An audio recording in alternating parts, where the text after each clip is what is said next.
Goa, the smallest state in the Indian Union, with an area of just 3,702 kilometers, has an exceptionally rich biodiversity, with the advantage of the Western Ghats flanking its entire eastern half. Goa's best kept secret, however, is its otter population. कोकणीन आमी तेका हुदा म्हणतात. And as part of our environment series, today we talk about wild otters in Goa.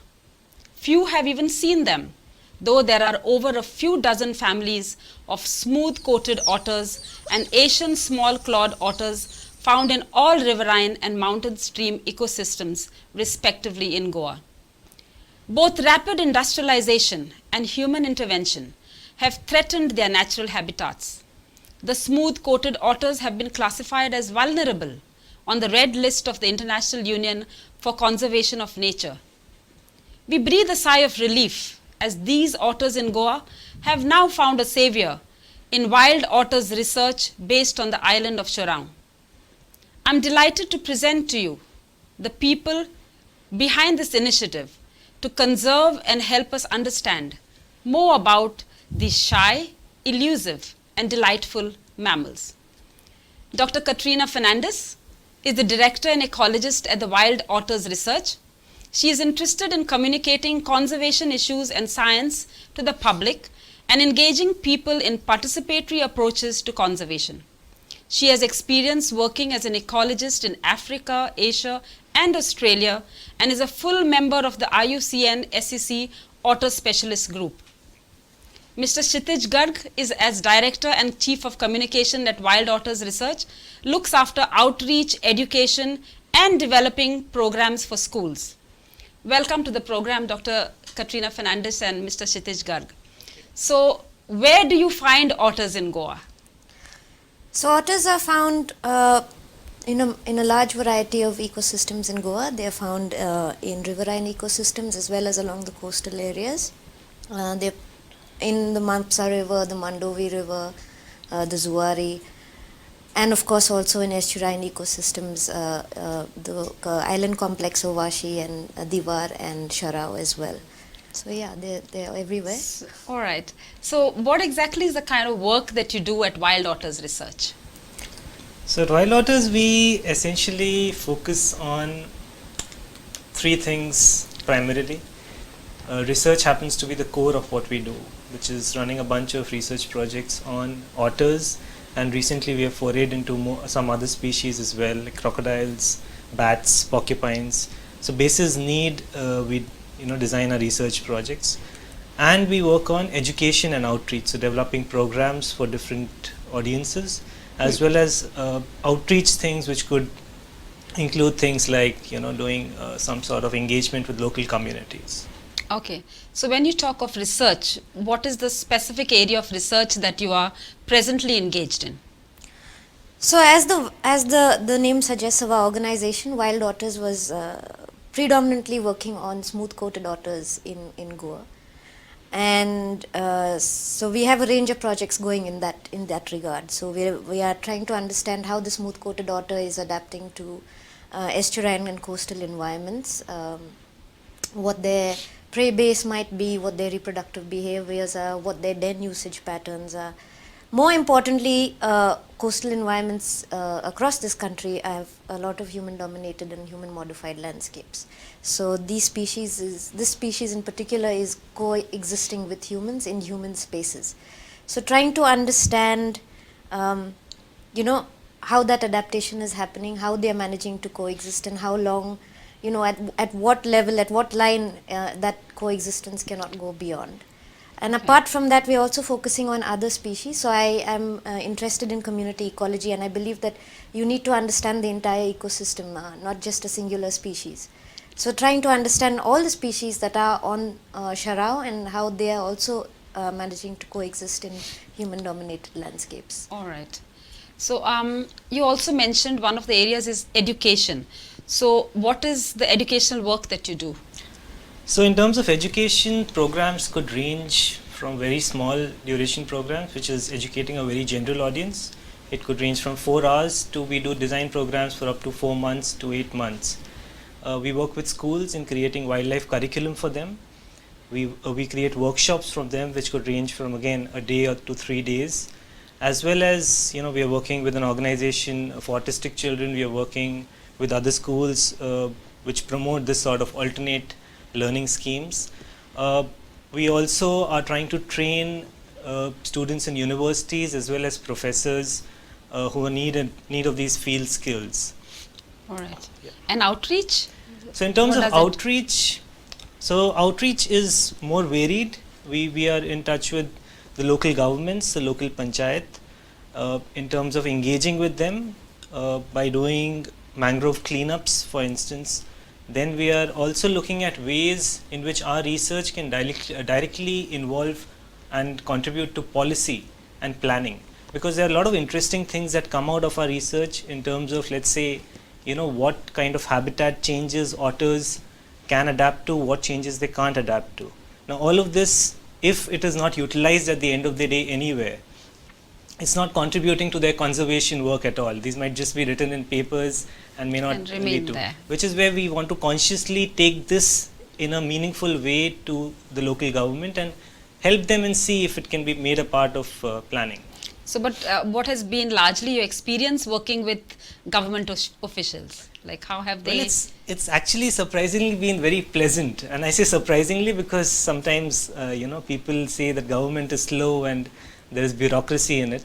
But at least in Goa, we have had very interesting conversations with them. We are just beginning to work with them, but they seem to be very open about the whole idea that yes, there is a need. They have been very open to suggestions that we have given them, and we are soon planning a few collaborative projects with them. And the panchayat? Like, The panchayat also has been very supportive in terms of providing us resources for any of the cleanups. Okay. They've also invited us to be on some of the advisory bodies to help them with any sort of planning or initiative that's happening on the island. all right. Now, which would be the areas? I know it's always not very easy to be, working in conservation. So, what areas would you like to see a change from the people? Okay, so on the island of Sharau, for example, the predominant occupation is agriculture and aquaculture based. All of these livelihoods depend intensively on ecosystems, especially the fishing industry, whether it's recreational or commercial fishing. In a sense, people depend on it for their livelihoods, and the For their Kazan ship- system, for example. For their shit kodi, actually, we would say. Yes. So the Kazan system and the whole artisanal fishing and how it was developed, etc., etc. So essentially, I think there's a large gap between people using these ecosystems as a form of livelihood and not understanding that it may not be there forever. And if you continue to disregard that, and there's no connect between the two, you need to build a stewardship in a sense. You need to bring value to that ecosystem. You need communities to re-engage and understand that for their livelihoods to continue, they require to look after the habitat and the ecosystem. So mangroves, for instance, are the fishing. They are the nurseries for a lot of fish species. So the commercial fisheries, all the babies and the hatchlings, they take shelter within In the the roots of the mangroves. So if the mangroves are not there anymore, then that population is going to decrease considerably. So just trying to bring that sort of understanding, giving people, trying to educate and bring awareness as to how these systems work and how they need to take care of it and be in charge of it themselves, and for them to be stewards of it, to fight for it and value it. They've kind of taken the environment for granted. In a sense, it's there and it will be there forever. That's I wouldn't largely- even say granted. I would say that there is a disconnect, because there's no interest in understanding it, because you're just taking from the system, but not understanding that at some point that system may not keep giving. Okay. So just bridging that gap. All right. So, what would you give, say some of your suggestions for areas to be focused on specifically by different stakeholders in this field? So so for us, we've started having conversations with the forest department. There are many gaps. For example, rehabilitation, rescue, Those are places that we need to start building networks. We need to start having areas where injured animals or animals in distress, if babies are left and their mothers have died for some reason, whatever those things might be. But each species, even if we just take small mammals for example, each species has different husbandry guidelines. They each have different rescue methods. Every animal behaves differently, for example. So we need to create networks throughout the state with a centralized area where these animals can be brought and treated and rehabilitated and then probably reintroduced in the wild if that's possible. So that's definitely one area that needs to be worked on. And again, training of forest officials in the same regard, again understanding what the different species are to begin with in Goa. A better biodiversity assessment, finding out what's there, what numbers, what the conflict issues are, where the threats are. Getting the forest department and their teams, more involved and getting them trained to actually, do parts of the research or to get to be able to communicate to us at least. Things like so that. these areas are available, it's only that it is scattered all over and not available at one particular place. So there are definitely rescue operations specifically, in the marine area or in the herpetology area. But it's scattered, it's very less, personnel doing or it. accessible. And all further apart. So if somebody is calling you from North Goa or from extreme South Goa, then the time it takes for the said person to get to the area where the animal needs rescued, it can mean the difference between it surviving and dying. All right. So a number of issues such as that, yes. All right.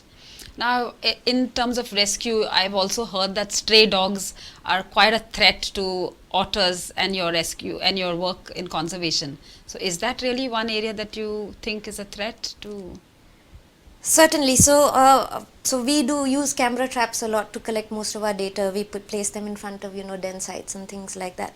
And we have over a period of 6 months seen a lot of increase in the amount of disturbance that feral dogs are causing to otter dens. There is a lot of fighting with actual otters. You can see otters have been lacerated. How many dogs would they be approximately on Shorao Island that would, that you say it's causing like almost a threat there?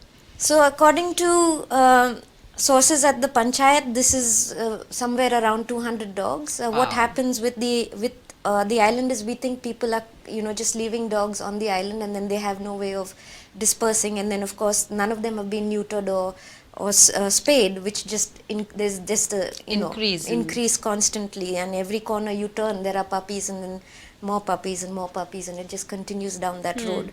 So it's very essential for us to curtail that population growth, and possibly doing that through spaying and neutering programs. We are trying to get NGOs who are in that line of business to help us out and sort of get things under control in a sense. Right. Like people really, as I started by saying, hardly even have seen otters in Goa, so when I even first heard of you, I said, all right, wild otters in Goa. So they've often described as being shy and elusive creatures. Can you tell us a little more about their behavior? We remember this poem by Rudyard Kipling where otters whistle to their mates. So like, what do otters do? They eat, So otters, yeah, I mean, they're very playful. They spend, their lives both in water and on land. They live on land and then they have to forage for food in water, whether it's coastal or riverine, wherever it might be. They're very playful in nature. They've got a lot of energy, and they live in dens. They live in dens. They live on dens, and they have a vast array of vocalizations, from squeaks to growls to hissing to a number of things like that. And whistles. And whistles. All right.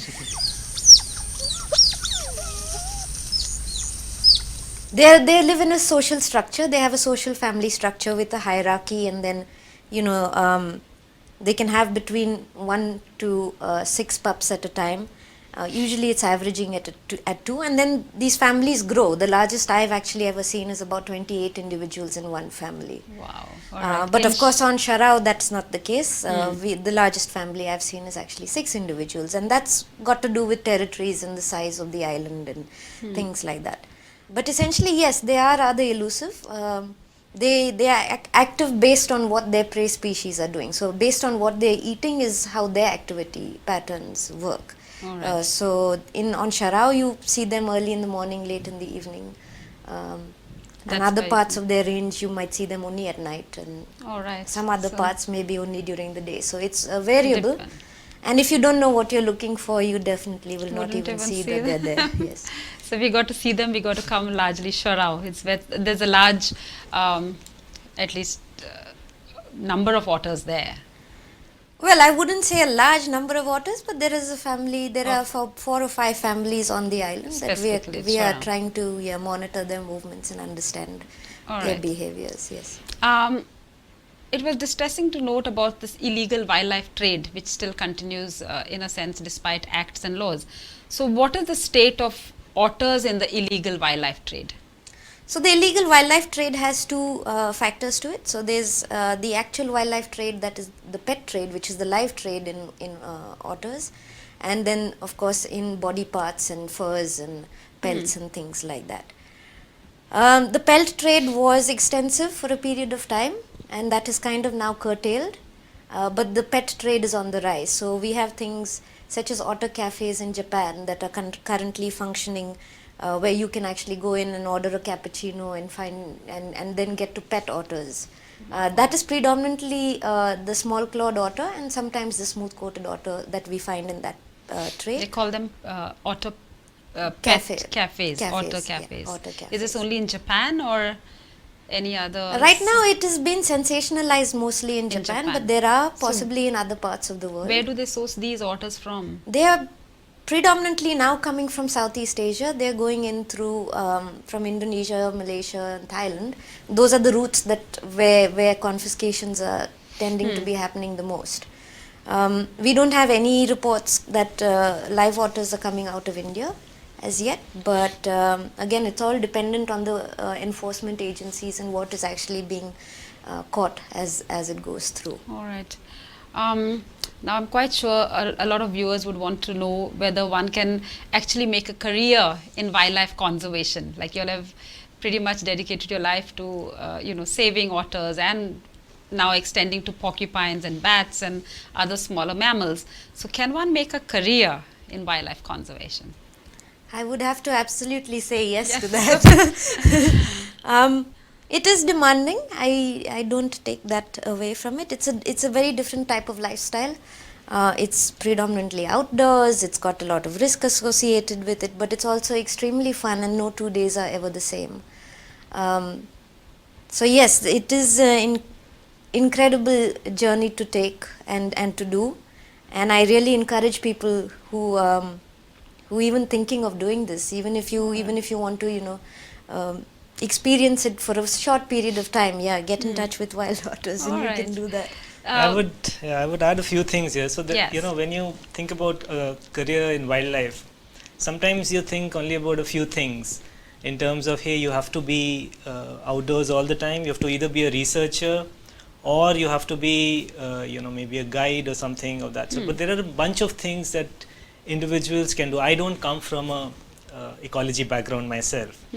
So there are areas you don't have to be an activist. You don't have to be a researcher. You could be a science communicator. You could be a Yes. science journalist. Or the communications guy. Like You could are. be you could be the communications or the media guy.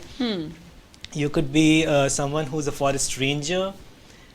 In different countries, these are lucrative jobs, Yes. and there are lots of options, and there's a lot of huge requirement. You could be part of the government as a forest in the forest department or in an allied Yes. environmental agency and contribute to all this field very much.